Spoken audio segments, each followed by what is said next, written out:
What's going on, Tamers? Welcome back to another TBL Meta Snapshot Season 3, Week 8.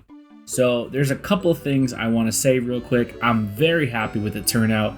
We had 16 players, 13 different decks, EX6 format, 4 rounds. Very happy with the turnout. Very happy with the variety. Of course, we're going to check our series rankings so far for this season. But this is our top 4. We had Leppy with Davis in 4th, Tessera with Journey to the West in 3rd, Quake Drop with Fenrir Lugamon, which is nice to see Fenrir get in top.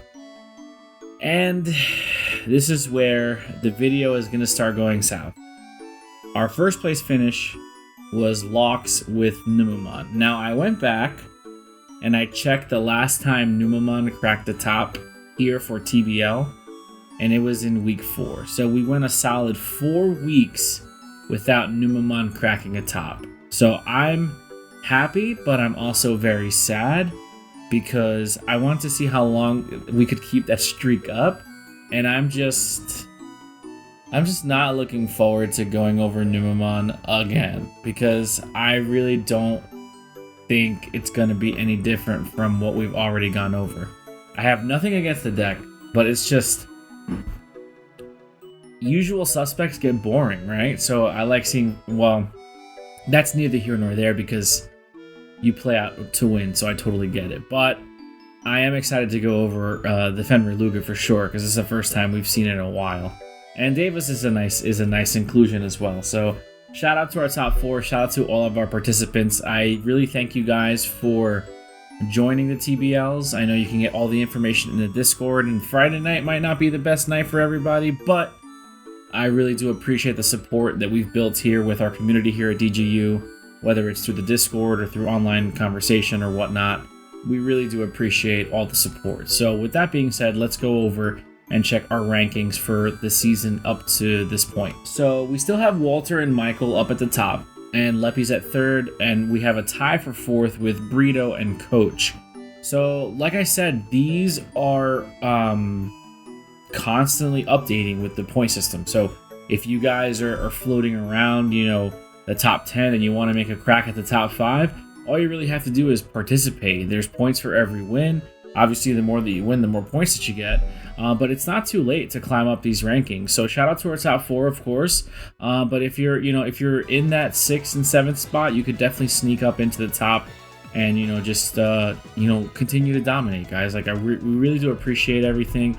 Without ties and stuff, we're probably around 40 participants so far in the season, which is a pretty good number. So don't forget, TBLs go live Fridays at 7 p.m. Eastern Standard Time, and I believe registration goes up as early as Wednesday in the Discord. I might be wrong. It might be even earlier than that, but you can check all the information in the Discord for that. So we've talked about our breakdown. We talked about our ranking. Now let's get into the actual deck list so we can go over what pulled it out this week.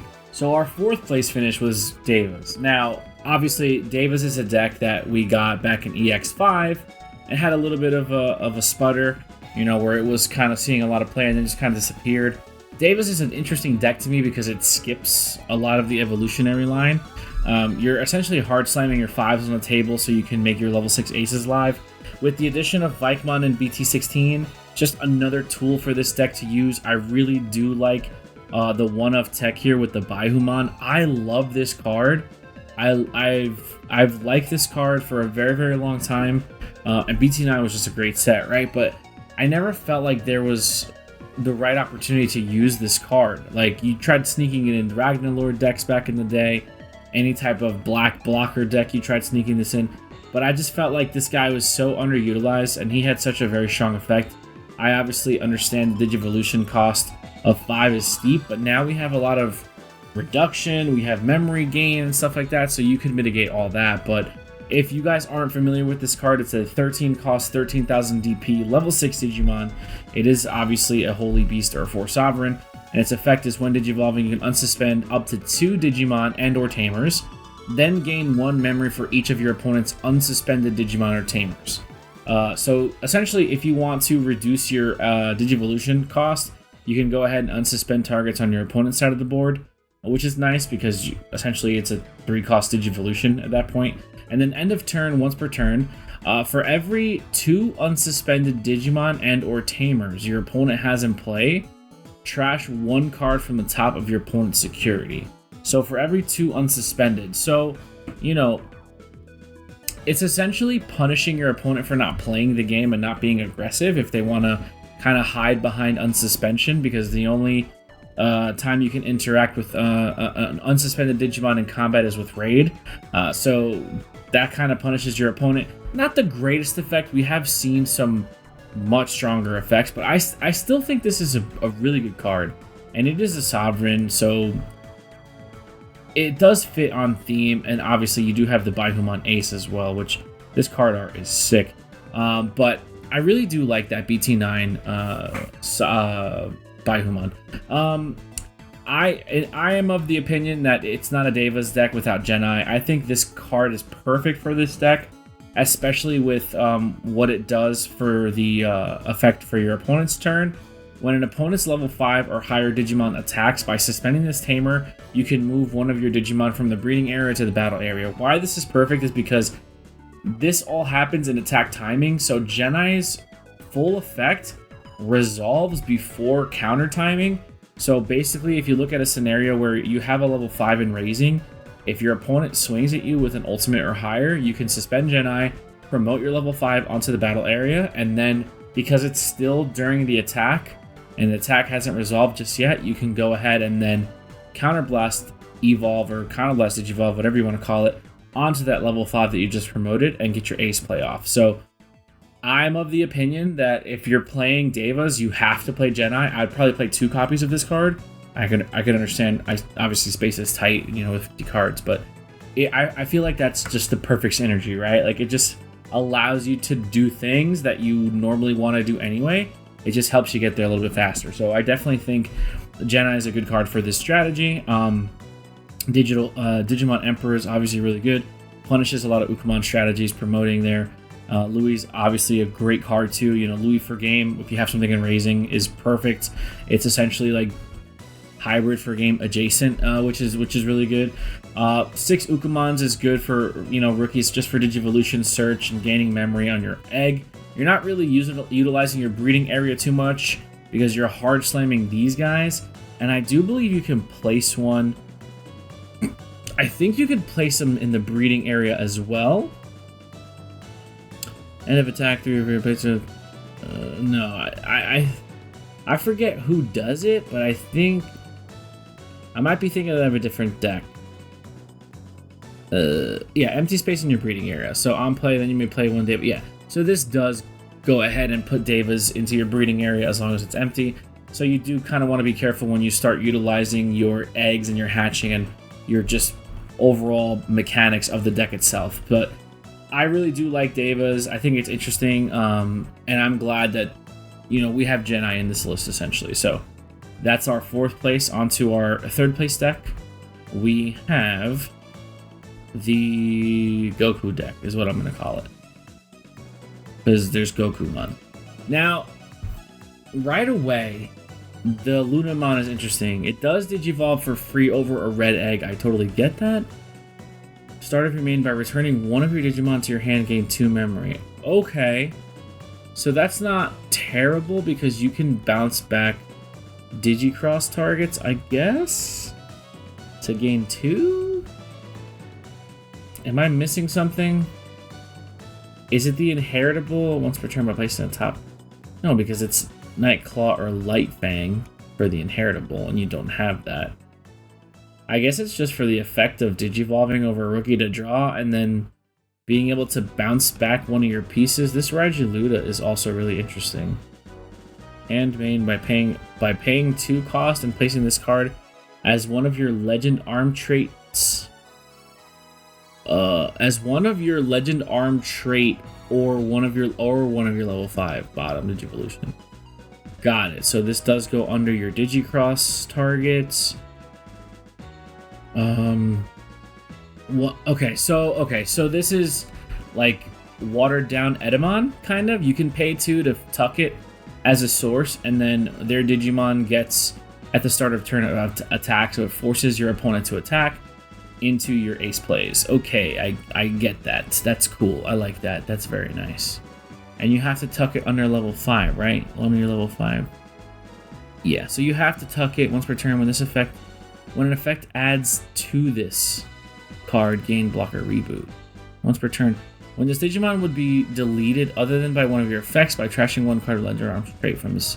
Oh, so it has protection too. Yes, that's a good way of protecting ace cards.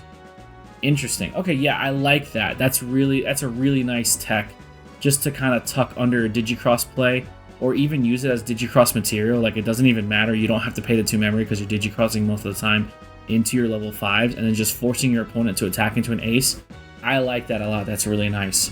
Now, the Lunamon still is puzzling to me. What card do you want to add back to your hand to gain 2 memory?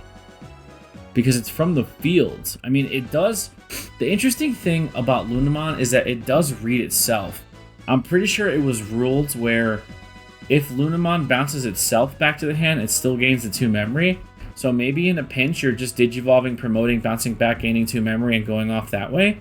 You do have a memory tamer here, so you will start off with 3 and have a 5 memory turn. That's not terrible. I mean, if you think about it, that's not the worst thing that can happen, right? Just utilizing that, or maybe resetting your Ukamons if you want to bounce them back to your hand. I could totally see that. Are there effects here that when this Digimon would be deleted or returned to the hand or deck? Oh, well, then there you go, too. It does help the Shakamon effect as well. So, yeah, this is super interesting. I mean, we saw Leppy's list last week. Wasn't running this. This is Tessero's list this week. I wonder if they conversed about ratios and changes to make to the deck. But I really do like this tech. This is a hot tech.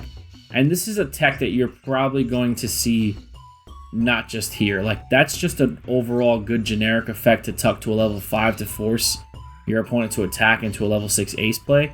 I think that's just really, really good. Yeah, I just... And then it's also the protection effect is by trashing one card with Legend Arms trait from this so you could trash itself to prevent deletion other than one of your effects. That's kind of crazy. That's got me thinking about so many possibilities. But yeah, I really do like this. I haven't made my pick of the week just yet, so I've been saving it. But I like this. Dare I say this is spicy? On to our second place finish. We have Fenrir. Now, little story about Fenrir. When BT15 was revealed, I was so excited about Fenrir. Or BT14 rather. I was so excited about this archetype. I was so excited about a pro tag Digimon line. Super excited. I had every intention of playing this deck.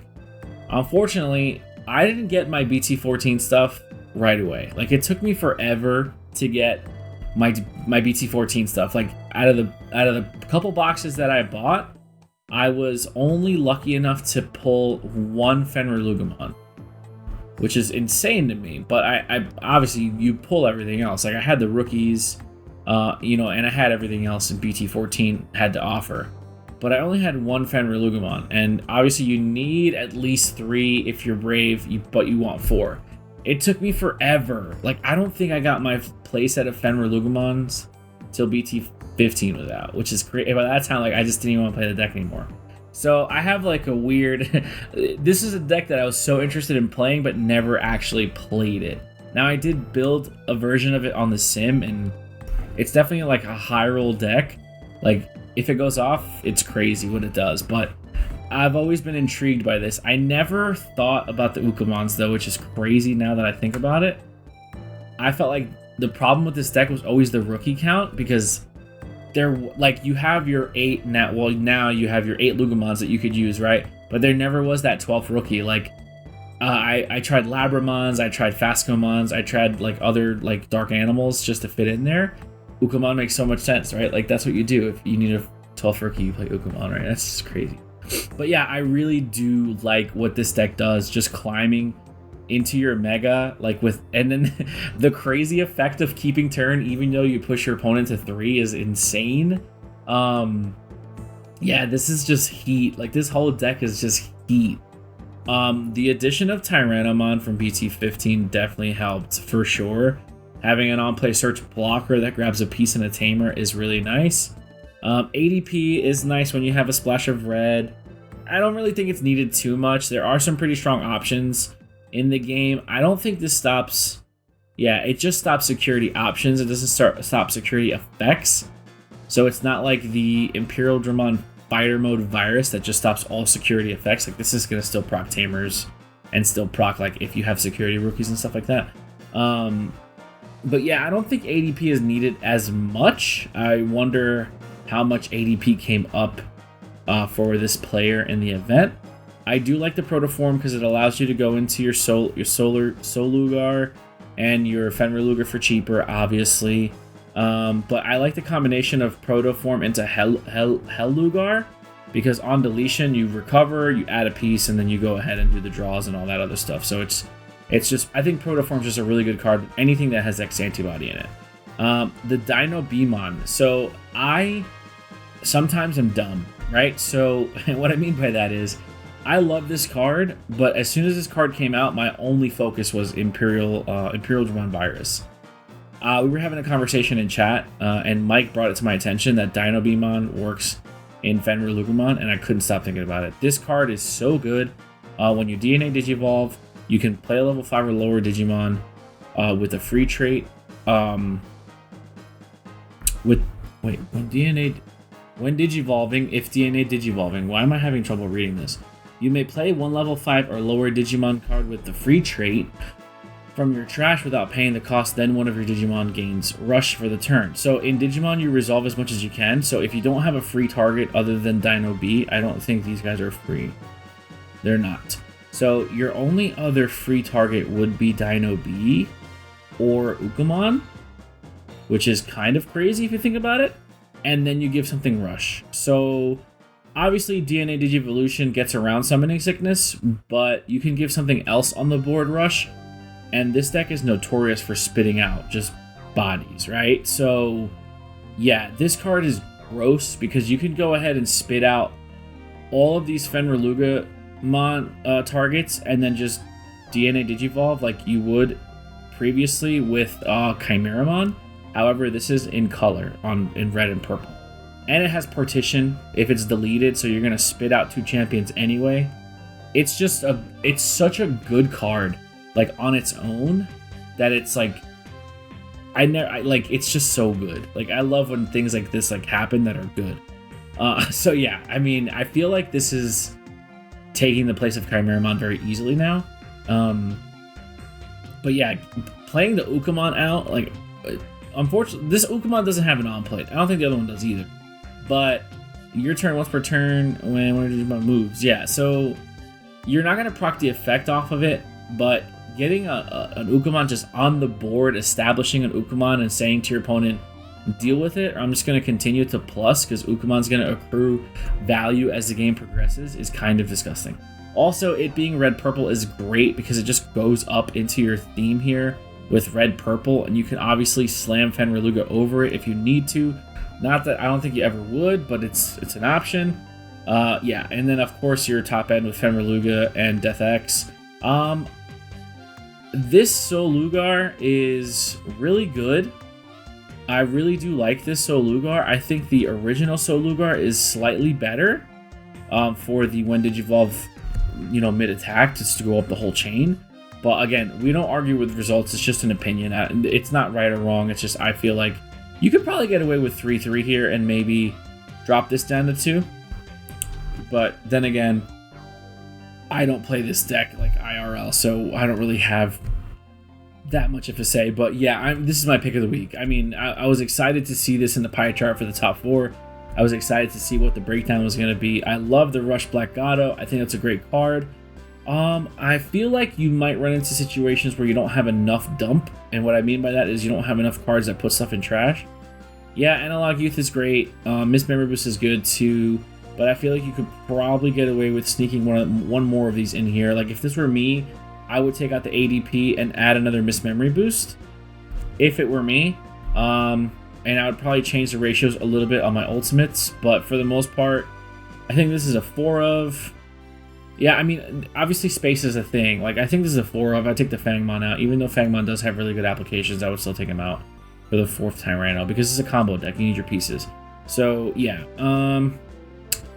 Yeah, this is my pick of the week, and it being a 2nd place finish is obviously great. And I'm excited. I'm actually excited. I'm going to go build this on the sim and just play with it. This looks really fun. Yeah.